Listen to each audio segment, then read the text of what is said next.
بله تماشاوان هجان هاجم میوانداریا شروعکار سیاسی ماموستا منال حسکو کریه دم باش ماموستا منال دم باش ماموستا هلبجارتن خوجهی ین رژیم اسد لدورن کردستان سوریه آنکو لروجالات فراته گلو بهمانگی به پیدره یان تچاوا دخوینی دسته که برز و سلاح براستی رژیم اسد دویده دوی برنگه کی لیمی زینن آوار دن نامات دیده دیار کرن ناما پیشی دخوازه بگشتیج دولت دوروبر را و دنیای را بیجه حتی وکه ویگا وی خودیه بریاره ده سوریه ده ازب سالاداریا شامی ده دست امد دیا و آخا سوریه از بتنه ده پارزم شرعیت بمریا روش بروش از بهتر پیش دکوم بسر دکوم جبرویجی که اسکارم بریاره ورگرم یعنی هکر بخوازه چاره سریع سوریه ده بیکرن دوی ون پیشی بری خوب بدنمه لی لگور پرساتا دما اموکا ایسان کرد البه البجارتنی میزنن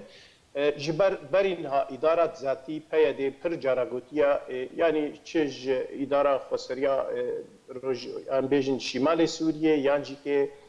خو او سالاداریا گو دسته واده بو ایرو رژیم نامه که پر زلال و بکری گاندوا یعنی بتایبتی گاند ملت کرد بیجه جديركا حمكو حتى بجه سينوري درعا وتتكيجا جغرافيتا سوريا ده بخازي خديه برياري ازم جنبي بكسر عرضي تونيا جبر چه نابي يعني ندرنگكي قانوني ده ندرنگكي دماغو دولتك فصلدار بينه دي اداره بهدوره بريفا بچن يعني بيا دي بيجي اصفد دي اداره ما اوانا ايرو ريجيم هاتي هلجاتني بشكل رسمي وفرمي چه دكه لید باوریه میده پی دیجی که شخوش صدی صد به پلانره و پی رازیه و این کار به دیجی درکویش. باش ماموستا هلبجارتن خوجهی رژیم اسد قالوا توك شروفكاري سياسي تدبيني كو رواينا يانجي اگر روايبن يا نروايبن رواتيا خواج كده برنا او بخا وقتی قلت برنگکی امبیجن قانونی لمیزنی شرعیت تیده تونش برگ گو سوری بگشتید حالا شرده یعنی ایرو سوری الجغرافيا سوريا ميزانه دبري قلنا دستي ريجيمي دو خرابين وكشتن وكسي در بدر وبنامبري لدرغا يعني دروشك وهذا هالبجارتن اي تشاوا اي روا بينك كرين افانا راستي تدتني ليه هكت بقري دبي بريجي كي بري شورشا سوريا جي بشقو هالبجارتي سوريا روا بو تشتكي راستي تدتنبو جيك اليبو جيك تكيبو يعني تموتم يكرن وحزب بعض او بخا تشتي هذا يكرن ليه هالبجارتن ايرو وقتي بيجنج آلية دولتي والرواية نا بس نامه انه بايا ايران بمرايا تركي بمرازية روسيا بحمو قواتها خمريا جا امريكا وجا اوروبا رد بيجيت بخديه برياري ازم ونبريخو غرق بدبلمه باش ما مستا قناغا بشتي هالبجارتنان بطيبات لدفرين كوباني وجزيرة قالوا ويتشاوا وري بريفابرن بيدي وريجيم بهفرة شارداريان وخدمات جزاريان بيشكش بكن يان تشاوا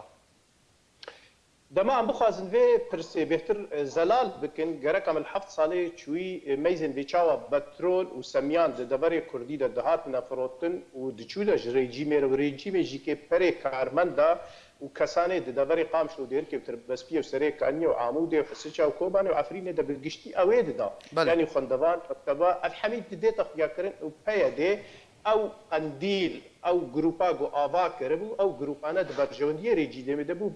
بش رژیم بو حارس رژیمون خدمت رژیم دبر مدد کرن بیجی دوینا در رژیم پر سیاست کزانا آریکاریا ایران بسر کتن و قندیل بزانبون دبر مدد شفره پیک آنین پیاده وکی نمونه او پشتنا گون قامش رودا او 11 گها 14 انسانی گهات نکشتن ام حمیزانن لانکا هفدوره کرن او کسانا هاتنا کشتن برنگکی پلان بری و هات بودانین لی ایروژی که وقتی گو یکی وکا نوری محمود درد کوید بیجه امی عذر خوش رژیم دخوازن و امی کمیته که آوا کنج بوی لسر بسکنن امی زن کاکی سببا یعنی دوی دتی توی واتی مانا و بریار داوا کسی گو لسر حاجز سکنی بن آوا تیرور بکن پیش او تیرور کنه دخوازن حوالی خوش رژیم تیرور بکن یعنی دوی درد معادله سیاسی پر وندا هيا ایگو شارع کردی کولاد کردی نخوازن فهم بکن نخوازن فهم بکن انه قنديل دخدمت رژیم دیا نل دیجی رژیمه و چونه شامیجی که اشعاری الهام احمد با و سه گروپه گوشان شامیجی که پر برنگکی شکستی و گران مال رژیم تشک نخست دستیات شتی رژیم جواره بود بیچا و خدمت حتی انها کریت خدمت خود بردوام یا ناونا تشتێکی وەی زێدەتر تونەیە. باش مامۆستا ئەمریکا دەبێژە ئەم ناهێلن ڕێژیم دەرباسی ڕۆژهەڵاتی فەراتێ ببە گەلو ئەڤ نایواتە کو ڕێژیم دامپێدانێ بە داخوێنین ئەمریکا ناکە ئەو ئەمبێژن ئەو راپۆرتا گۆبەری درۆسێ ڕۆژاژوێ کۆمیتا بچووک ئەوە گۆژدنێوێ دەرکە ئەمریکا و دەوڵەتی ئۆروپی و ئەوە گۆ دوێ دەریێ پرساتە بخە باش زەلال و دیار دکێت دوێ دەرێدە وەختێت لێ تەماشەتکە خال هەموو برخێری جیمێ بنا يعني راست وقتی گوت بیجه سوریه یک نمرکزی مسئله قانون و مسئله دستور و مسئله لدوی داره دا مبخواه که از ناوروک اوینا دا متشتکی مسئله ام بیجه وکم بلته کرد وکم باشه که ناوا سوریه متشتکی مته دا نویسکی ندید يعني همیشه سرویت تکست کن سوریش ترور صافی ببیت سوری دولتك نمركزي به خطريتاوي او خطريتيه لسر اسرائيل تنبه برجوانديه وابيك بينت پروبلمی واتونه نب رژیم را رژیم جواره دبیجت به هکر یپک یعنی که قندیل بوره به لگرک کن زانبن قندیل بشکد دسته میده کنگیز بخوازم از این بریاردم جبروی که باشترش اون ورن بمره گفتگوی بکن یعنی نامه امریکا نامه رژیم دوی هل بجارت نیده یک جیجی که امریکا را خوشک زلال دکی لدمنه پلان پیش دا گلو چه نقابه امریکا و روسا دا لسر عرضه چه به چه بهادور دارستان به بکن امبیج روجلات فرات یعنی که روج آوا اوانا جی پیش رد مینه بس نامه ایرو نامه یک زلال بو نامه یک دیار بو و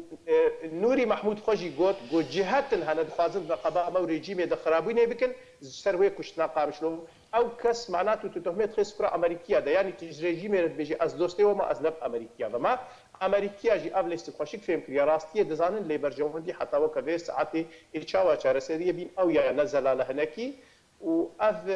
ام يعني جرك كولانا كردي باش فهم بك انه بلانا قنديله بلانا بيده بلانا وانا دستي شامل ده شام او صلاداريه وبراستيجي ايرو صلاداري دستي شامل ده ند دستي قنديله ده ما بسال سر اخافتنا تا هر رزان حدوجي دخوينين وصا جوتن قوت كو باي امريكا دخوازه فتنه كد نوفمبر ما ورجيم ده دروس بك ما مستا برسامل سر درباري عفرينيه بارا عفريني ج فان هالبجارتنان و چبه اگر هيا هالبجارتنين رژیم لعفرينه دروس ببن ورن بريفا برن دویره داره دا وقتی گو ام سیاستا داوی پیشتی اسود چیا گل طهرانی چی بود لقبینا ترکی و روسیا و ایرانی دا و ام گوهرتنا گو ترکی ام کارن بیجا تبلکی 180 درجه هاتا گوهرتن جالیه رژیمه و گوتنا کو اردوغان دبیجه ام گروپ چکدار ایدی ام قبیل ناکن گروپ اوی ام بیجن چه رادیکال بن یعنی که امی وانا لسر عرضی قبیل نکن دوی داره دقیق یا کرن گو ایدی اردوغان پاشی هدی ندوره او پاشی که بن پلانا روسی دا نزیکایی برژیم ربکه و ایری بکیجی که لی گلو رنگی لفاتنی چی به جبر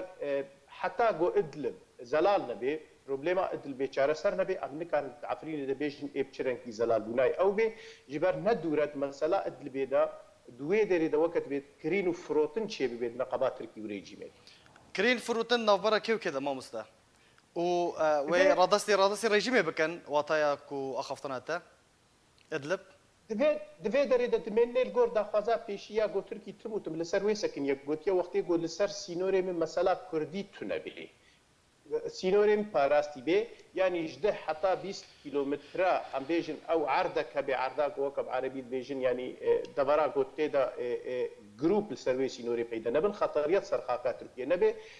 ترکی پشتی گو پروبلم نقبای امریکا دا چند در بهات نزلال کرن جی سالا نوتو یکی شری خلیجی اول به حتی وک ایرو ترکی اوروپا و امریکی ناکوکینم پرمازن دنا چه خاص برجوانتی و ابدورجی که دمشن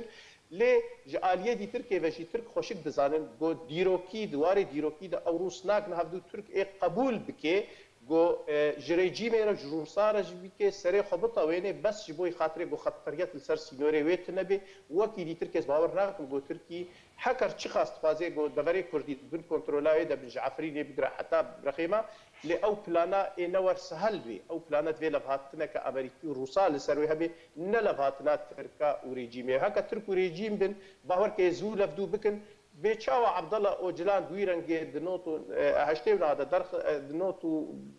درخستن و نوتون هذا درس تسليم كرن جواره پر سهله بو ايروجي كي لبهاتنا بكن و بيديجي تسليم بكن و جماعتي قليل جنات قدرخن اف بلان هفدور السر هفدو كرينا وزانن ببلاني خوي بكن نتيجه كونا بيجي گلک سپاس بو مامستا منال حسکو شروع کار سیاسی گلک سپاس بو زانیاری انت مامستا